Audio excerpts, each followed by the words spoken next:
is residency? Can I be a resident of more than one state? So there's different concepts to residency, but the most common concept is from an individual perspective. Let's say you live in one state and you move to another state. Your residency changes.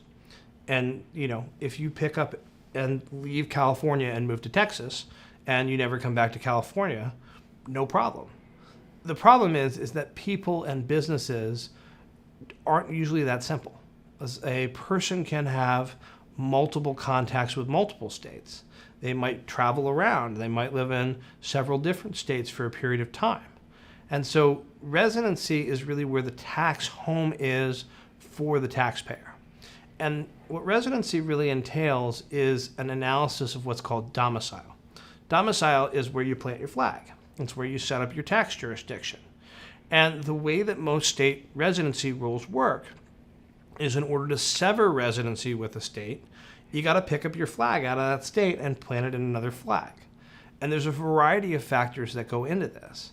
But residency is a very complicated thing because, people say, can I be residents of two states? And yes, from a physical perspective, you can be a resident of two states. You can say, I live in California and I summer in Colorado or, whatever it is. But the reality of the situation is, with residency, is even if you go back and forth between two states, your domicile is in one of those states. And one of those states has controlling jurisdiction over you. You can't have a situation where you have two controlling jurisdictions. So it's really important from a residency analysis to stop thinking about it from a where do I live perspective and start thinking about it from a tax perspective.